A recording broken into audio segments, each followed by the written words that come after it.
Yes, mukwano gwange nkwanirizaako nnyo yonna gy'osinza okuba ng'otuwuliriza kutegeeza nti y'okola ky'amaanyi nnyo okwekuumira ku mayengo gano aga UG Updates TV.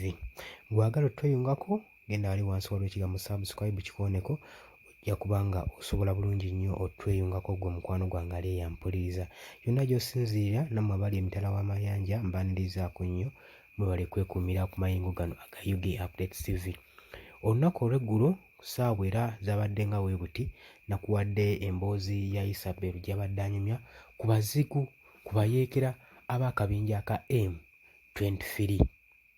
Nagambye bano akabinja kano kaludde emyaka n'emyaka nga katigomya eggwanga lino erya DRC, Democratic Republic of Congo, era ne weebuli kati kakyewera nkolokooto. Buli kadde oba buli mwaka buli mwezi bali kulootinga abantu abapya, kyentegeeza bongeramu abaana abapya. Kuba wandibadde obuuza akabinja ako ogambye kamazeewo emyaka n'emyaka abakalimu tebakaddiwa kandibadde kaasaanawo dda, naye nkugambye buli mwezi buli mwaka balikulootinga bayingiza abaana abapya okusobola okulaba nga banyweza akabinja kaabwe ako aka M23. Nakugambye nti akabinja kano kaavayo ne keewaana era tekeekweka operation zaabwe engeri gye bazibalamu.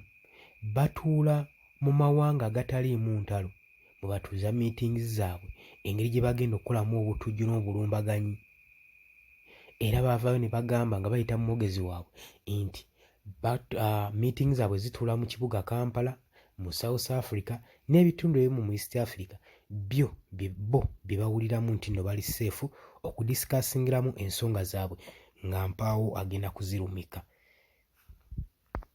Era jjojjojjuuzi ekitongole ekya United Nation ekya UN bwe kyavaayo ne lipooti ekakasa nti yalabyeko abamu ku baakabinja ka M23 nga bali mu matwale ga Uganda nga basaalimbira mu territories za Uganda, ssaako n'okubakkiriza okuyingirira ku Ntebe airport.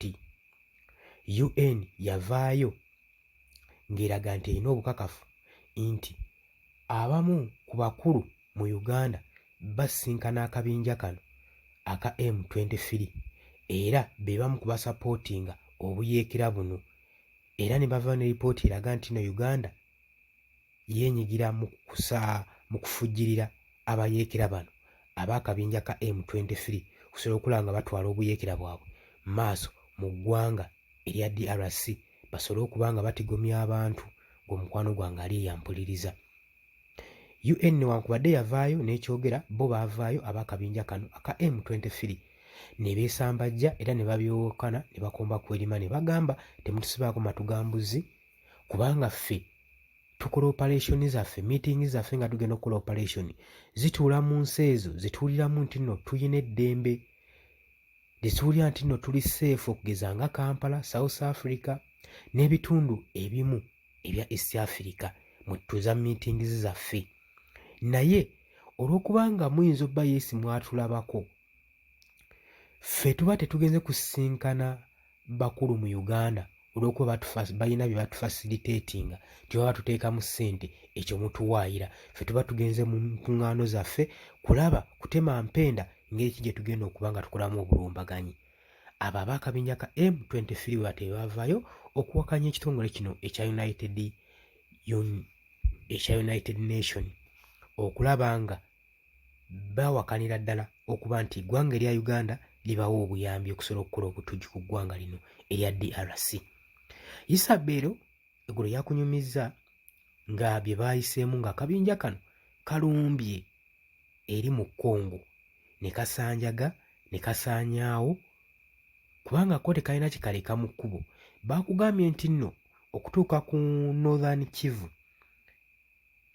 gye batagetinze bakyabulwayo mayiro nga 15 okuba nga batuuka okunkwalinga ekitundu ekyo, so buli kye basanga bagenda basaanyaawo obusaanya.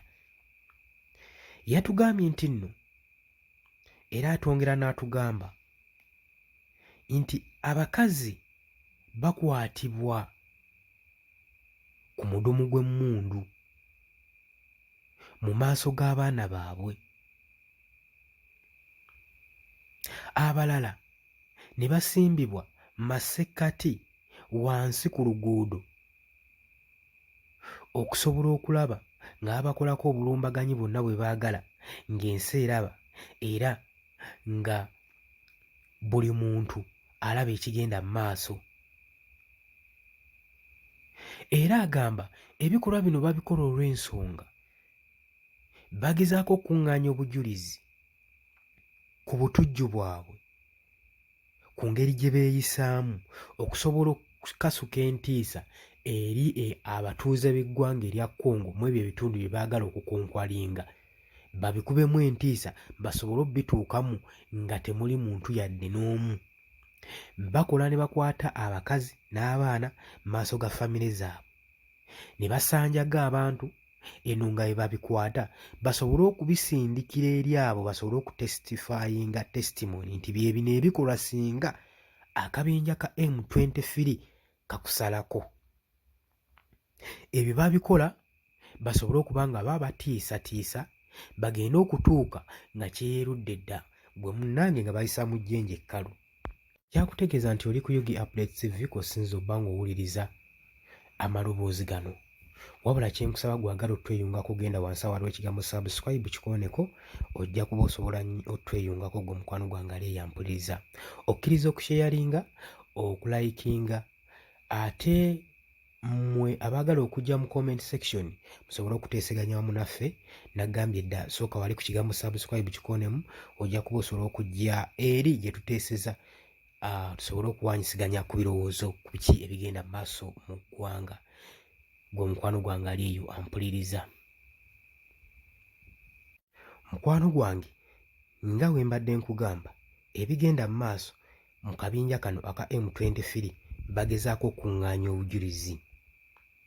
DRC egamba nti obutemu buno n'engeri gye baayisaamu violence gye bateekawo ey'okkwata abakazi eno kye bayise sexual violence, bagambye nti kino kiri waggulu nnyo ku likodi tekibangawo ku ngeri akabinja kano aka M23 gye keeyisaamu. Era bagamba engeri akabinja kano gye kakolamu ebikola byako aka M23 tebasobola categorizinga n'akabinja kalala konna konna mu nsi. Kategori gye baliko yaabwe. Era bagamba nti ekigendererwa kyabwe baagala kusalako Northern Kivu basobole okuba nga bagyeddiza mu mikono gyabwe. Era agamba omu ku bakulu atugamba nti